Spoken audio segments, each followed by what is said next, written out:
Good time of day, guys. My name is Godzi, and welcome to Higurashi When They Cry, Ch.7 Minagoroshi. Woohoo! At long last, we are in the final two arcs. It's only taken like 8 months or something so far, because I think I started Onikakushi. Actually, no, it's been 9 months. Yeah, because didn't I start it in August of last year? No, wait, it must have been September, because I remember starting it a month before Go began. Regardless, here we are at Minagoroshi, which is probably, before I began this series of Higurashi, I probably would have only been able to tell you, like, 2 things that happen in Minagoroshi, and it's a long chapter, too, like every other chapter in this. But, yeah, it was probably the chapter I remembered, like, the second least amount of things from. The least being Hinamizawa with a fat 0 things that I remembered, but, you know. Either way, if you're new here, there are 2 things that I will bring up. One, I am not blind going into this, as evidenced by me saying how much I remember from this chapter. My first experience with Higurashi was through the original anime, and I started the visual novel for the first time back in September of last year. I watched Go. I read all of Umineko before I started Higurashi. I've read some of Kakonia, yada yada yada. This series is not the place to be if you do not want spoilers, specifically for Umineko. I'm probably not going to touch much on Kakonia at all. I don't really bring up Umineko much either, but regardless, I might, so it's a formality. So, yeah. Whenever I discuss spoilers for Higurashi, though, or for Go, I will pull up the config menu, and if you don't want spoilers, that's your cue to mute until I pull it down. So, yeah, that's the first bit of things if you're new here. The second thing is that the way I do things here is we turn this all the way up and we turn this all the way down. Because I give characters my own voices. So, yeah, and I just like the way the text box looks. I think it looks nice. Occasionally it covers things, I'll admit, like it did at the end of Tsumihoroboshi with that, CG of Keiichi and Ren's silhouettes, but regardless, I'm excited to get into this chapter because if nothing else, I vaguely remember how it begins, I semi-specifically know how it ends, and that's all. Let's begin. Hopefully the audio's not too loud or too quiet. Oh boy. Minagoroshi, The Final Truth. Massacre Chapter. This story introduces the unit inside and out using all the actors. This is no longer a story, it's a public autopsy for all to join. Oh boy. As they say, after loving someone, cut open their belly and eat their organs. Okay, no, you don't do that. It's the same with stories. The difficulty is quite mild. Well suited for those with pride. Alright. I still don't know why you have laughing children here. Alright, Blomp orbs. Cool. Lots of Blomp orbs. What are you doing? I don't see you playing by yourself that often. All you could do before was to nod to my questions. Since when do you have your own will? This is totally a little too loud. I'm gonna turn this down to a fat 15? 14. I can't get 15 apparently. I'm glad. Yeah, the audio should be fine. I finally have a sister or a brother. Whichever you are. I used to be an existence of nothingness, just like you. But one day, I began to have my own identity, my own thoughts, and eventually, my own body. So it's not a surprise to see you in possession of your own will. I just realized my chair's up a little high. Whee! Fall down. Welcome to this vast yet tiny world, my sister. You might be my brother, but let me call you my sister until I know for sure. This is an endless, eternal, and infinite world. But that doesn't mean it's boundlessly vast. I suppose you could describe it like a ring with a small diameter. While the ring is an eternal, endlessly looping world, that doesn't mean it contains infinite space. The music's just gone now. Okay. No, it's fading back in. Okay. Yes, in short, this world is eternally sealed. The future is supposed to be an infinite weave of countless choices. Yet for whatever reason, our world always ends in death. If I were to compare it to something, perhaps a maze of fate would be appropriate.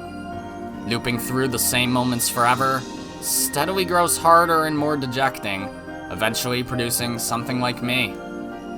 Then as that draws further on, even one like you is born, and eventually this world may be filled with your sisters too. After that, we'll build a colony inside of it. And once we lose our interest in this maze, Rika Furude will disappear from this world. It looks like you still cling to this narrow world, Rika. Though I lost interest long ago. Which is why I'm truly glad you were born for me to talk to. So what are you doing? Oh, hello. Are you collecting fragments of memory? There's only 5 or 6 of them right now. It must still be fun for you, though. There used to be more fragments long ago. But one by one, they disappeared into the darkness. Now, these are the only ones that remain clear. Oh, that's not how you're supposed to use it. See? Try and hold it up to the light. All of that is the life of Rika Furude and its end. Huh. That one is... Oh, I remember that one. That's the world when Keiichi was cursed. Ah, so this is Onikakushi shown here? Those fragments are like books to me, so I titled that one the Onikakushi chapter. We're getting hella meta here, which I expected, but oh well. Do you remember what happened in that one? Good. That makes things easier. In Onikakushi, Keiichi Maebara was consumed by the darkness. He couldn't accept the kind words his friends offered him, and eventually beat them to death, not knowing of their kindness. We were all killed after that anyway. That had nothing to do with his story, though. That fragment is the Watanagashi chapter. Shion Sonozaki was cursed in that one. She killed many people out of revenge for her boyfriend's disappearance, as he went missing in 1982. Not quite her boyfriend, but it was getting there. Rika worked so hard, but she was captured at the end, and she was tortured to death. That's why she chose to commit suicide in the Mayakashi chapter, because things were going to turn out the same way. Oh, that's why they're different chapters, because, okay, I understand. That fragment over there is called the Tatarigoroshi chapter. Satoko's uncle came back and locked her up inside her house. That was the worst world of all. There was nothing Rika was able to do in that world.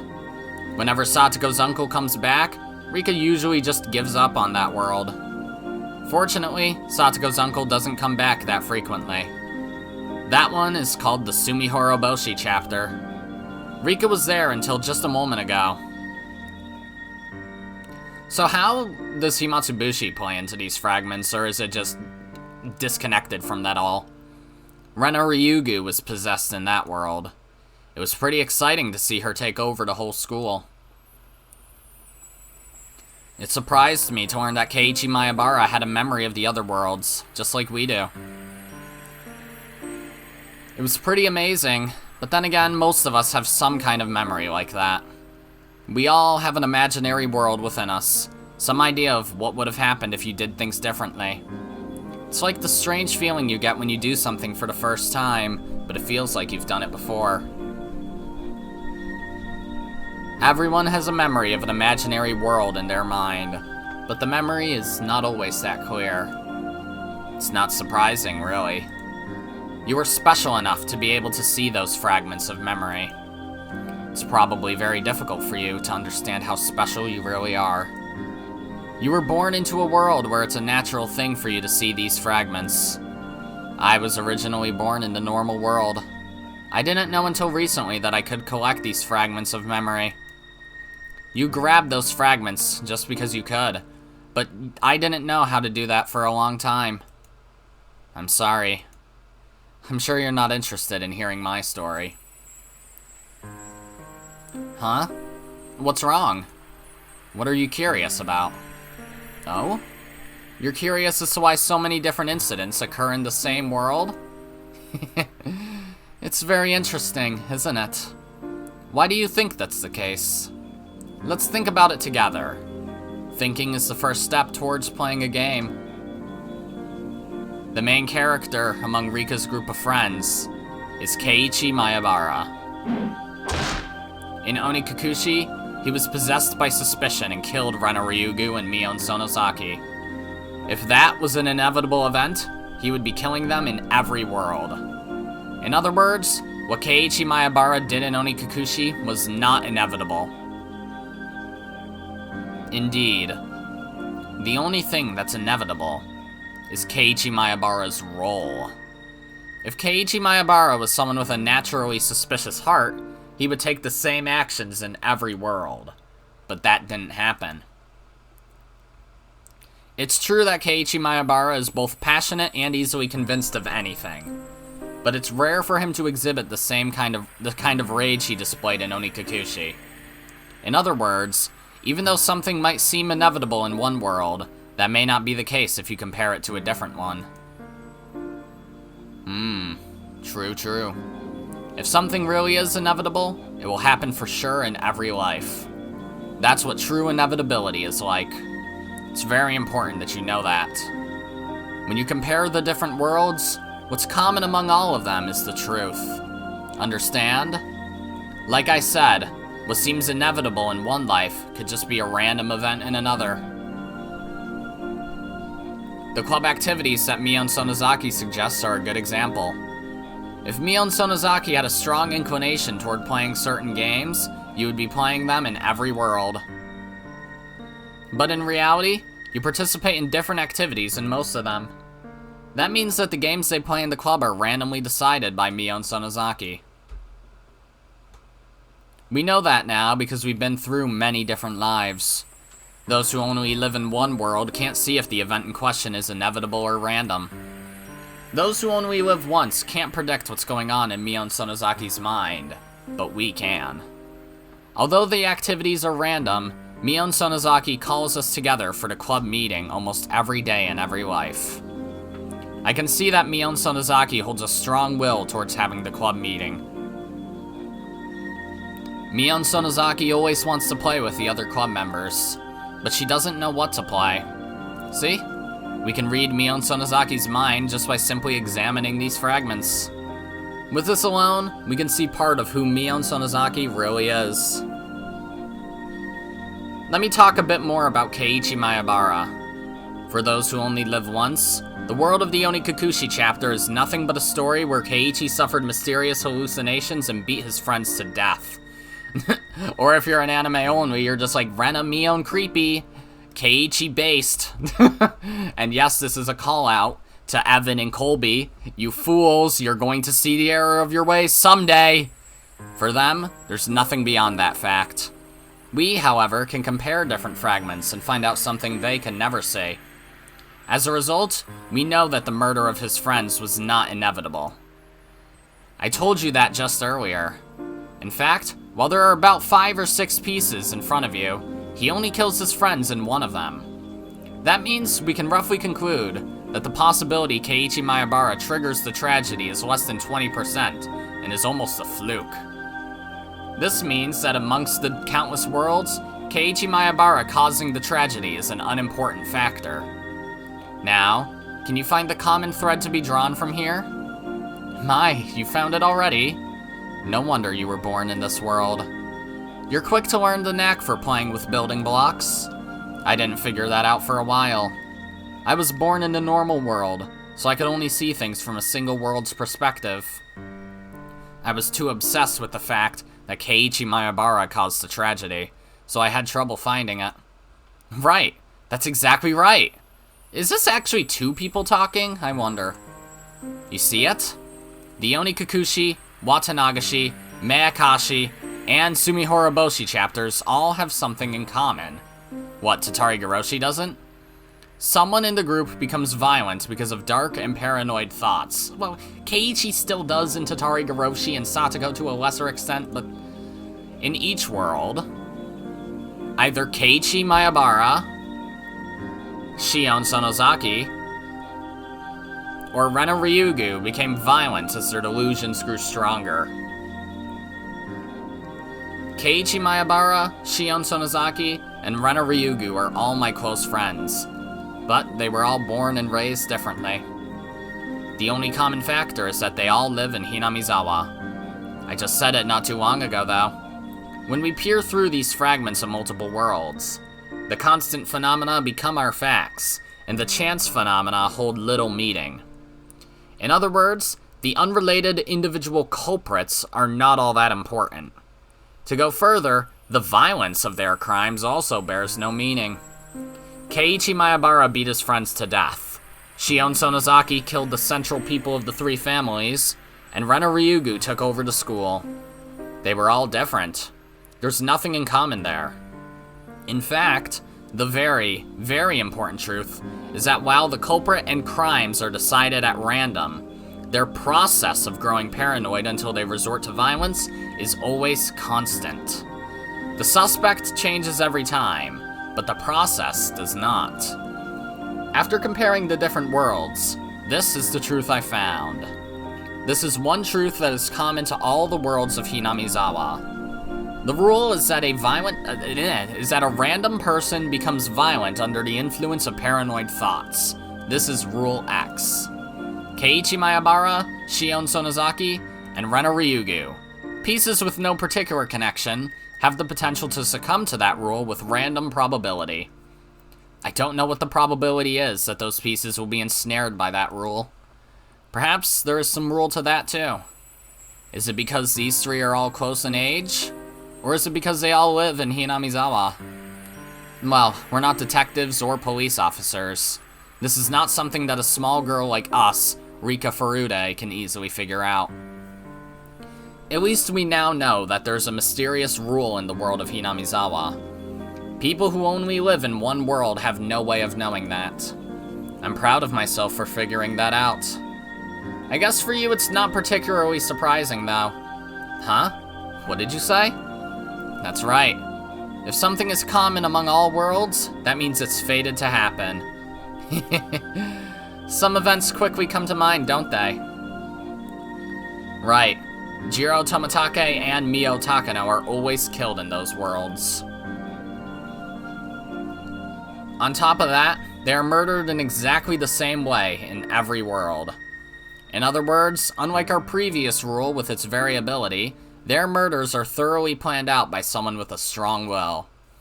So that does not fit with the mysterious, vague Rule X that leads a random individual to violence. After all, they are always murdered, regardless of who falls to Rule X. Therefore, there's another rule to these worlds. A rule that says Jiro Tomitake and Mio Takano will get killed on the night of Watanagashi. Let's call it Rule Y. Don't you see how funny this is? Jiro Tomitake and Mio Takano are killed in every world, right? Every time, the character who gets cursed always thinks that their deaths have something to do with the danger that's awaiting them. The fact that someone turns violent, Rule X, and Jiro Tomitake and Mio Takano's deaths, Rule Y, are supposed to be two independent rules, but they all tend to link them together. Of course, one could say that's how they become ensnared in the spell of paranoia leading them to violence to begin with. But do you think, in their paranoia, that they notice someone is trying to lead them to link those rules together? Yes. Whoever the piece leading them is, they're the one making this stage called Hinamizawa very complicated. You should have noticed at least two suspicious people. Do you know who I'm talking about? I'm gonna guess you're gonna say Oishi and Takano. That's right. Yep. I'm referring to Kuraudo Oishi and Mio Takano.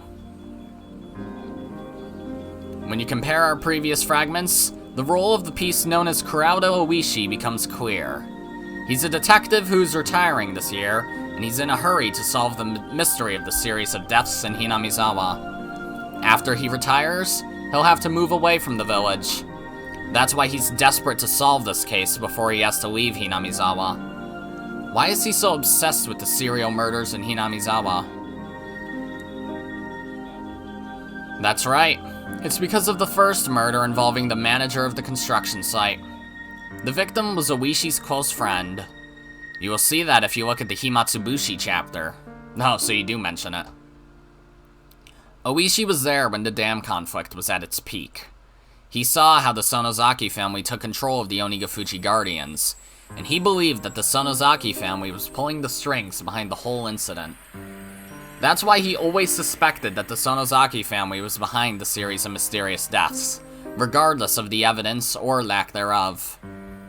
His personal, biased belief, combined with his credibility as a police detective, affected the pitiable victims of persecution complexes in each world. As a result, the pitiful victims of Rule X come to accept the Sonozaki family as the identity of the unknown force their paranoia seeks. Shion Sonozaki's case was the most conspicuous one in that matter. So yes, if this piece, Oishi, didn't intervene, then perhaps the victims of Rule X wouldn't have resorted to such violence. So the role his piece plays is to indirectly cause the tragedy. I don't know who named him this, but Oyashiro-sama's servant is the perfect nickname for Oishi. Okay, I mean that makes sense. The other suspicious person is Mio Takano. One would assume the only role of her piece is to amuse herself with research into Onigafuchi's dreadful history, and to take pleasure in scaring others with those tales. However, just like Oishi, she also gives them the idea that the Sonozaki family is behind all the mysterious incidents that happen in the village. She interfered the most with Rena Ryugu. For Mio Takano, Rena Ryugu was the perfect prey, grasping at straws to try and identify the force she suspected. Ironically, however, Mio Takano always ends up getting killed at the end. If she had survived and seen Rena take over the school, she would have laughed long and loud. Now, have you realized that these two pieces and the roles they fulfill have their own rule too? They talk about the Sonozaki family, and the listeners always believe them. This is Rule Z, and what a humorous rule it is. You should already have an answer to this mystery in your fragments on hand. The fact is that the Sonozaki family always acts as if they are responsible, no matter if they are or not. They always pretend to be the villains in order to make sure that people continue to fear them. As a result, the villagers have believed that the Sonozaki family has been pulling the strings ever since the dam conflict ended. Kuraudo Oishi and Mio Takano were simply fooled by that rule. Actually, the whole village is fooled by it. Still, the more I think about it, the stranger the series of mysterious deaths in Hinamizawa seems to me. Do you know why? Nearly all of the fragments of memories we have here are from 1983, so I have no idea about the incidents from 1980 to 1982. But it's likely that interpreting these murders as serial is simply a result of falling victim to Rule Z, believing that the Sonozaki family is pulling the strings behind everything. In short, they may be trying to conflate those multiple crimes, which each happened for different reasons, into one big case. Well, I have no way of discerning the truth from the fragments here. Still, perhaps something lies in one of them. Each case was supposed to have been solved individually after all. We don't know if that theory is sound or irrational, but it might surprisingly be an element we can't ignore. That reminds me, Shion said something intriguing in the Mayakashi chapter. That curse system she came up with. Do you remember that? Her theory was that the villagers believe that they are allowed to kill an enemy of the village on the night of Watanagashi in the name of Oyashiro-sama's curse, and that this foundation of murder is allowed on that night alone is the true identity of the curse. Since most of the fragments here are from 1983, there's nothing to back the validity of Shion's theory, but there are still interesting things about it. In other words, her theory is that the suspect is not the one who's committing the crime. It's the environment that's causing the murder. People in a single world tend to analyze a criminal's life to determine the process that led them to crime, but her idea is different. The real crime is committed not by the criminals, but by the environment. In other words, it may only be happenstance that Robber A committed the crime, and the environment of poverty may have created Robber B instead, or perhaps even Robber C. A may not even be a criminal in another world. Therefore, the real criminal is not A, but the environment that creates A, B, or C.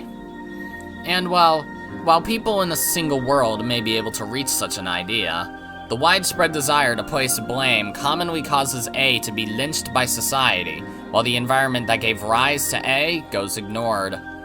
Did I confuse you? I'm sorry. Perhaps that example was actually harder to understand for you.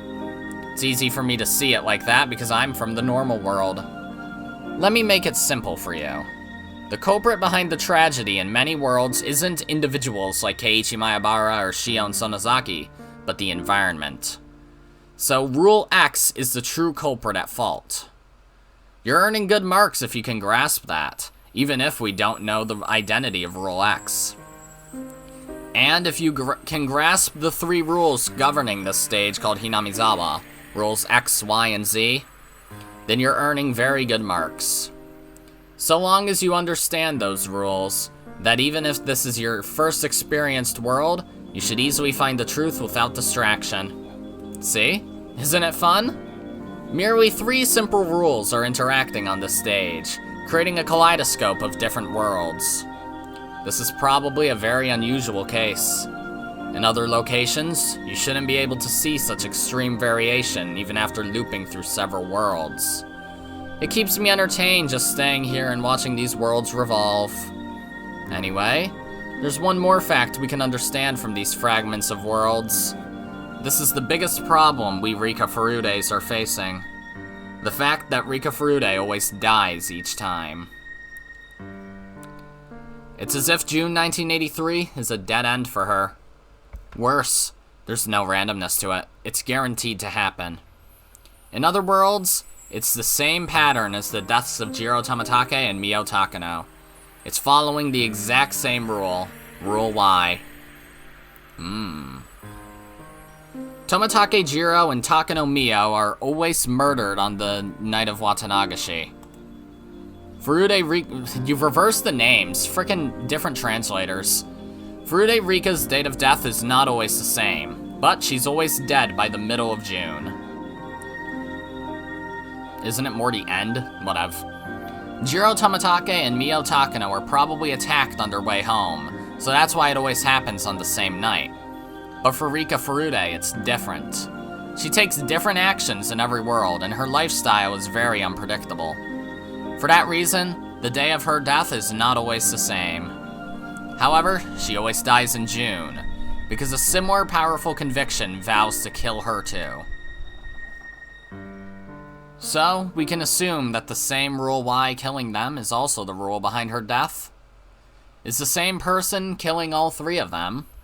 I don't know if it's the same person, but it's highly likely the same rule is at work. Is it the same person, or the same organization? Is it the same views? The same goals? Rika's most important goal is to escape her deadly fate. But it doesn't mean that she just wants to leave the village and survive. She wants to live happily in the village. All of her friends must also be happy too. That's Rika's happy future. The ideal future she hopes for. It's tragic that we can't realize such a simple desire no matter how many times we repeat this. Though, it's a tragedy we're only able to perceive, because we're beings capable of comparing the fragments from different worlds. By the way, I have some interesting information. While Rika is almost always killed by Rule Y, have you noticed that she's killed by Rule X in some worlds? Right. It happened in the Watanagashi and the Mayakashi chapters. Rika Furude committed suicide, but you can say she was more or less killed by Rule X via Shion Sonozaki in those worlds. In other words, this is a blunder for Rule Y. Rule Y is trying to kill Rika with a strong desire to achieve some aim.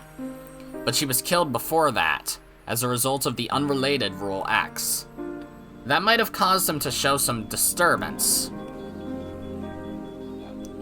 If Rule Y's objective is simply to bury Rika, then that's not an option, not a problem. But if they have some objective beyond that, then that might show up as some other phenomenon. Perhaps the Watanagashi and Mayakashi chapters have something in common. Something that doesn't happen in the other worlds. Unfortunately, we're Rika Furude, so we don't know what happens after Rika is dead. Or, by any chance, do you know what happened? Since I'm Rika Furude, I only know of events during Rika's life. You, on the other hand, are a special existence who was born in a superior world. Is there anything that didn't happen in the Watanagashi and Mayakashi chapters that happened in all of the other worlds after Rika's death? If you know anything, then that must be another truth behind Rule Y. The memories I have here are all mainly about the chaos brought about by Rika's friends, that is, Rule X. But its foundation, Rule Z, and the obvious hostility common among all worlds, Rule Y, are what I believe to be the true rules governing this stage. If so, then Rika's path is a thorny one. She needs to fight Rule Y in order to survive. Unless she defeats it, she has no future past June 1983. And to win her own happiness, she must also beat Rule X to win her friend's safety. So long as that's undefeated, one of Rika's precious friends may be led to tragedy. If that happens, then even should Rika survive, she wouldn't have the happy future she hopes for. She also may have to defeat Rule Z, just as Sonozaki Shion faced it in Mayakashi. So long as Rule Z remains, then even if she escapes 1983, it's possible another tragedy may lie waiting in 1984. It's extremely likely that Rule Z is the breeding ground for Rule X. Hinamizawa's fundamental belief that the Sonozaki family is behind everything, and the custom that anything can be misconstrued as the curse, may indirectly be the root of all evil here. People are not surprised to see somebody die on the night of Watanagashi. That type of thinking is keeping the curse alive in Hinamizawa, where it causes even more tragedy. It's Rule Z reinforcing itself. Rules X, Y, and Z. There are 3 rules that hunt Rika down in the eternal June of 1983. They are all tough obstacles. We didn't even figure out these 3 common rules until recently. Were you aware of them? If you were, I'll give you straight A's. I've tried so hard in the past to break these rules, but I was never successful. However, a miracle happened in the Tsumihoroboshi chapter. Keiichi Maebara was able to recognize a small fragment from another world by chance, and he beat Rule X. In the end, Rika was still killed that night by Rule Y, though.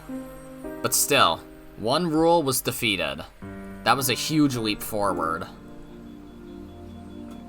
Rika knew there were 3 common rules among the worlds, but she can never break any of them. Eventually, she gave up, and lost interest in the worlds.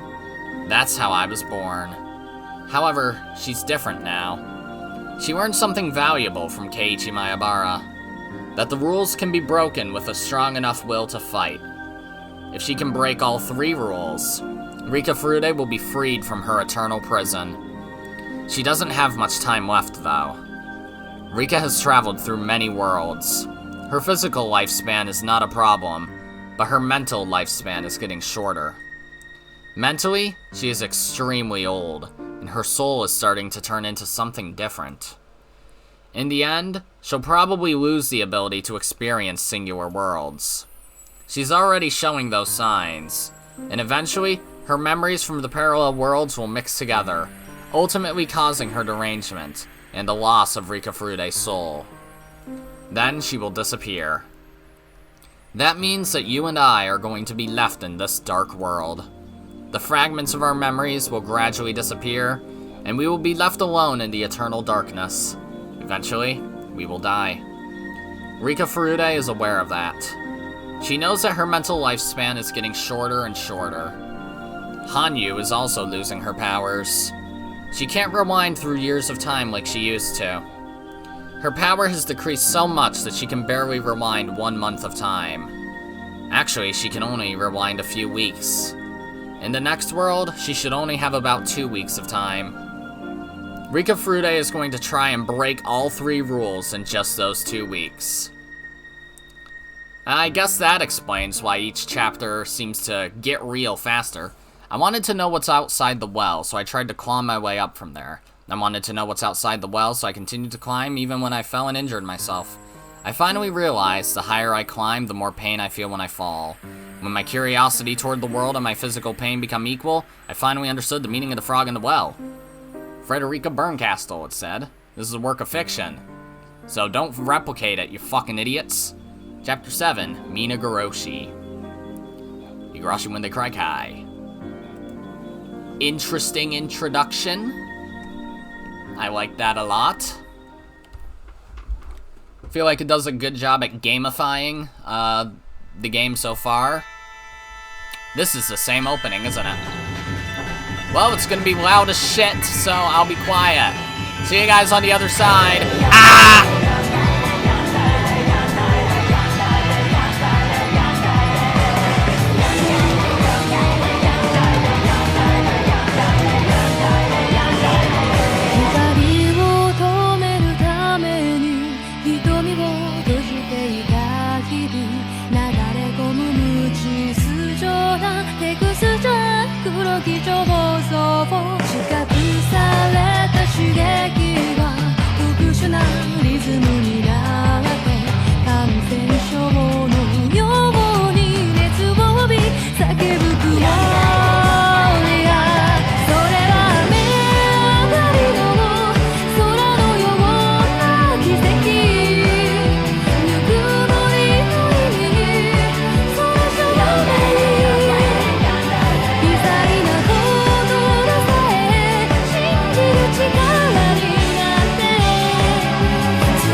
What a bop. The more I see these fucking openings showing things from the console arcs, the less I understand what the fuck they're going to be. But I guess I've kind of gathered 3 things from them. 1, fuck ton of new characters, like holy shit, fuck ton of new characters. 2, there's one character that looks either like, it's either Akane but slightly older, or Mion or Shion, but like 30 years older. So that's something. And then there's a character, that girl who keeps on showing up. And I realized like halfway through the opening this time, I was like, I've seen this girl in some of the other openings. She kind of looks like Akasaka's daughter. And then they flashed Akasaka's daughter on screen, and I'm like, yeah, it's the same eye color even, it looks like. So that's either her or maybe her mom, because we didn't see what her mom looks like. Right? I don't think we did. So, either they're well, obviously they're alternate realities, fragments and shit, but regardless, then there's confusing shit too. I guess it would have to be Akasaka's, well, were they married? Either Akasaka's wife or his fiance, I forget exactly what they were, but Akasaka's daughter's mom, because I forgot his daughter's name. It has to be her, right? But was she a cop or a vigilante or something? Because she was using a gun in some of those things and driving fucking everywhere. Because it showed her on screen at the same time as Rena And she didn't look much older, so it wouldn't be his daughter grown up. I shouldn't theorize about shit when I haven't even fucking started them yet. I'm probably not going to start them until I'm done with Mitsurubayashi. So that'll be like 3 or 4 months, depending on how often I actually record these chapters. But regardless, I get more and more excited for them each time. Although I have heard that some of them are lackluster, because there's apparently a lot of them. Some of them are good, some of them are really good, and then some of them are like, from what I've heard. So, yeah, I guess I'll figure out when I get to them, but we're not quite there yet. We gotta go through Minagoroshi and Mitsurubayashi, but this should be good anyways, so let's do this shit. I don't know how much longer I'll go for today, though, so yeah. Let's just go a little bit at least. I felt no gravity in the darkness, and lost all my senses as a result. I banged my head on the floor with a dull thud. Seeing stars behind my eyelids, I curled into a ball while holding my head in pain. Are you okay? Did you get hurt?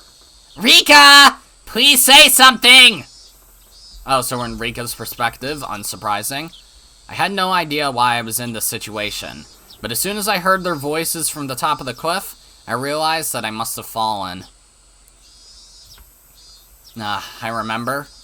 I was playing behind the shrine with the rest of the club members. I got too excited and started doing something very dangerous. Then the tree branch broke. That's how I fell off the cliff. My body started to ache all over. I remembered how I fell, but I still felt strange for some reason. I couldn't remember what I was doing. No, it was more that I couldn't remember who Rika Furude was before I fell off the cliff. Oh, hi. Still don't exactly know what voice to give you, because I know who you are from these sounds. Ow, ow, ow, ow. I heard Hanyuu's panicked voice. Oh, is she getting straight up introduced? Yep, hi, what's up? I looked behind me and saw Hanyuu standing there with a scared look on her face. Hanyuu? Ouch. What just happened? Yeah, I really don't know what voice to give her, because I remember what she sounds like, but, like, I can't replicate that, and I don't know what voice to give her otherwise, so we'll just bullshit until we get somewhere, okay? Oh, you were playing with everyone and fell off the cliff. Are you okay? I don't know which voice Rika's using constantly. I'll just assume when she's talking to Hanyuu, she's using her, old soul voice, I guess I'll call it. I don't care about that, Hanyuu. What day is it today? What year and what month is it?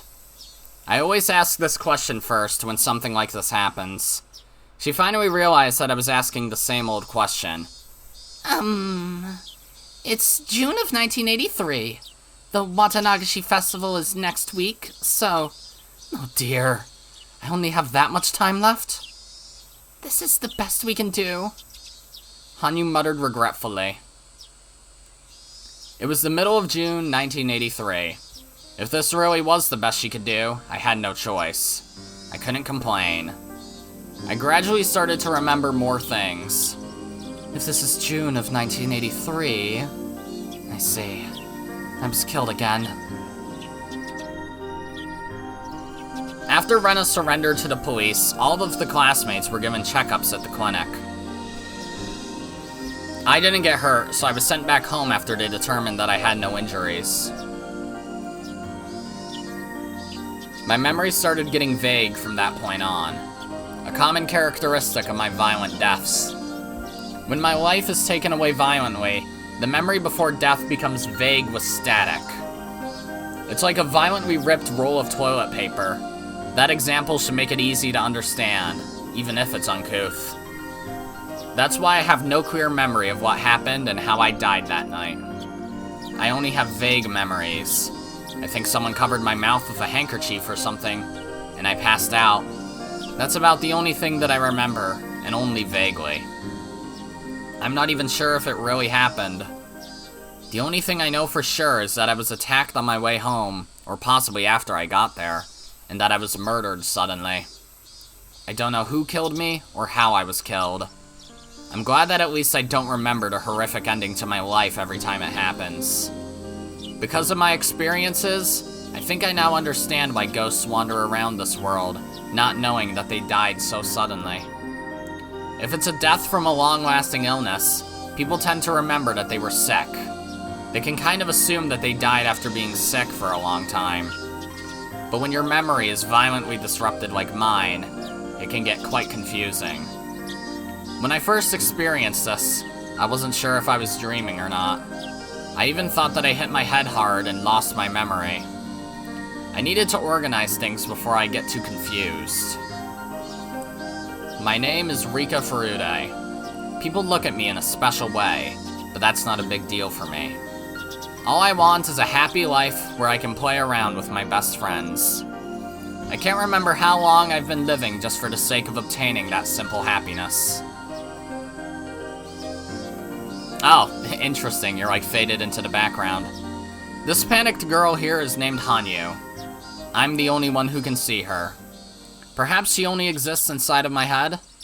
At any rate, Hanyuu's invisible and can generally only interact with me. It'll be a long story if I try to explain Hanyuu's existence, so I won't be doing that right now. Besides, I don't even know how I should talk about her. She's been there since I was born, and her existence is a natural thing for me. I saw everyone running up the gravel road toward me. They're my important and lovable best friends. Our group's active, boisterous, and we get serious about doing stupid things. I'm never bored when I'm around them, and I love them very much. Rika-chan, are you okay? Did you sprain your ankle? Where did you get hurt? Let this old man have a look at it. Meep. Thank you so much. I just got a bump on my head. I think all I got was a bump at least. My injury wasn't as serious as everyone thought. When you hit your head, you still need to be cautious, even if you're fine for the moment. That's true. You should get the coach to check you out, just in case. That is a good idea. Do you want me to go ahead and get him? Yeah. We'll go ask somebody to use a phone and call him here. You don't need to do that. I'm totally fine. Nipa. Absolutely not, Rika! You must be cautious! Satoko warned me with a stern voice. It really wasn't a big deal, but I decided to nod since Satoko was trying to be generous. She wasn't trying to boss me around or anything. She was only saying that because of how much she cares. I've seen it before in the many different lives that I've been through. I have no doubt that she's really concerned about me. It's not just Satoko. Mion, Rena, and Keiichi are the same. They're all so nice to me, and they truly do care. Mion left to look for a phone. Rena also left with a towel, looking for the water tap. Satoko remained nearby, taking care of me with a worried face. And Hanyuu was just standing there, still wearing a panicked look. And I guess Keiichi doesn't matter anymore.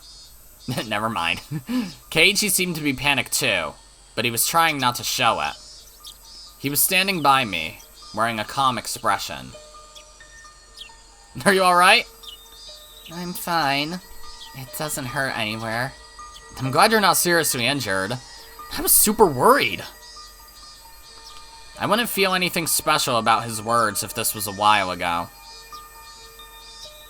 But at that moment when Rena took over the classroom, when she hurt Mion, Keiichi tried his best to save Rena, even so. He was more reliable than I ever imagined from his normal behavior. He's usually an insensitive guy who hurts other people's feelings without noticing, but that's not his true self. He has a secret side. He's willing to sacrifice himself for other people. I was just observing that not too long ago. That's why I can honestly feel his generosity now. Now that I think about it, Keiichi regained a memory from another world the previous time around. Is it possible that he carries that memory in this world too? If that's the case, I have some hope. Hanyuu and I are totally powerless. Hanyuu is only like heir to everyone but me, and I'm just a little girl. There's only so much that we can do ourselves. But Keiichi is different. He changed the fate that I had once resigned myself to. He's somebody who may have the power to take me to my unseen future. If I can get Keiichi to understand me, he could be my hero. Perhaps I'm actually not expecting that much out of him. I just want someone to understand my struggle of being stuck in this maze. Keiichi. I spoke to him slowly. It had been a while since I felt so nervous. I hadn't felt this way since I started my endless life in 1983. As a witch, I normally would know what his response would be before even talking to him. I often remain silent because I already know how pitiful the reply would be. But in that case, why was I so nervous now? Huh? Did you call me, Rika-chan? Hanyuu gave me a disappointed look before I responded to Keiichi. Rika. I could tell what Hanyuu was thinking too. The miracle wasn't going to happen. If miracles do happen, one could have happened many times in my other lives. But I've only seen one miracle before. The miracle that Keiichi gave me was a once-in-a-lifetime kind of miracle. Only if it happened again would it be a true miracle. I won't get out of this world just because I rolled a 6 on the die once. I can't get out unless I get a miracle that's equivalent to me getting 6 on the die 10 times in a row. And so, I rolled 10 dice wishing that they'd all turn out to be 6. Keiichi? What is it? Are you hurt anywhere? He looked at me worriedly after I called his name twice. Keiichi, do you remember? I knew how sudden my question was. As I thought he would, he looked at me with a confused face. Huh? What are you talking about? I looked inside his eyes to see his true feelings. Except they're closed right now. He should remember. He should know. Even though he doesn't have the memory, Keiichi experienced it. What is she referring to, Keiichi-san? Did you do something bad to her? You had better speak up! Keiichi. Oh. Should I be using Old Soul voice? I don't know what to call it. Like... Whatever. Keiichi, do you remember climbing up on the school roof? The school roof? Keiichi-san, you climbed up there? I'm not asking you, Satoko. Do you remember, Keiichi? I did. I climbed on the roof? When? You must be mistaken somehow, Rika-chan. I never climbed on the roof, and I don't even know how to get up there. Of course you haven't experienced it in this world yet. But please, tell me that you remember. I know you've never been up on the roof, but you should still remember doing it. You shouldn't be able to remember it, true, but you actually did once. You should be able to remember it once again. Perhaps you went up there to get a ball or something? Never. Have you been up there, Satoko? Unthinkable! I would get in such terrible trouble if I did something like that. But I bet it'd feel really good to take a nap up there. There's no way he would remember. Gah. If miracles could happen that easily, neither of us would be suffering like this. Shut up. I knew that. I knew that he wouldn't remember. Our fate is already set in stone. We're like a pitiful cicada that dies after the summer festival. Shut up. Oh. As I stared at her fiercely, Hanyuu realized that she had crossed the line. This might be a waste of time. The maze we're in might not have an exit. It might be an endless loop without a goal in place. We are trapped in this fate. I thought that Keiichi might be able to get me out of here. But that Keiichi I saw was truly a miracle, a momentary glimmer. The Keiichi of this world doesn't bear that same miracle. All the same, I'm not going to give up. Last time too, I gave up on fighting destiny. I realized Rena was beyond salvation, so I bid her farewell and forsook that world. But Keiichi fought and broke the cycle of fate. I should have worked harder with that Keiichi in that world. I could have broken this endless cycle together with him. Am I going to repeat this life, waiting for that miracle to happen again? I can't do that. I don't want to repeat the same life anymore. I'm tired of it. I'm tired of this world, my fate, and everything. I'm tired of getting murdered by destiny. Keiichi showed me a miracle. I should be able to do the same too. I must fight. I must fight with all my remaining power. I was always fighting. I was fighting when I had more power. But I never made it. How can I expect to win this time? Still, I must fight. Keiichi taught me that fate can be shattered. I'm going to fight one more time.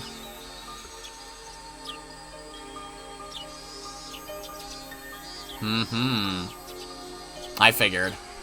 Okay. This is a good introduction. I don't know. It's a little simple, but it's not really. New tips unlocked to my granddaughter. Achievement unlocked, breaking the cycle.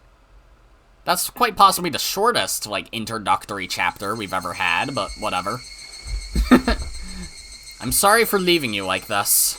I just need you to understand I'd rather take my own life than be fearful of how many days I have left to live. That's why I'm writing this letter to you. I can't stand the fear of being unable to leave behind a will while my life is prolonged, even as I lose my consciousness. In the end, there's nothing I can leave behind for you. I was unable to leave any of my achievements to this world.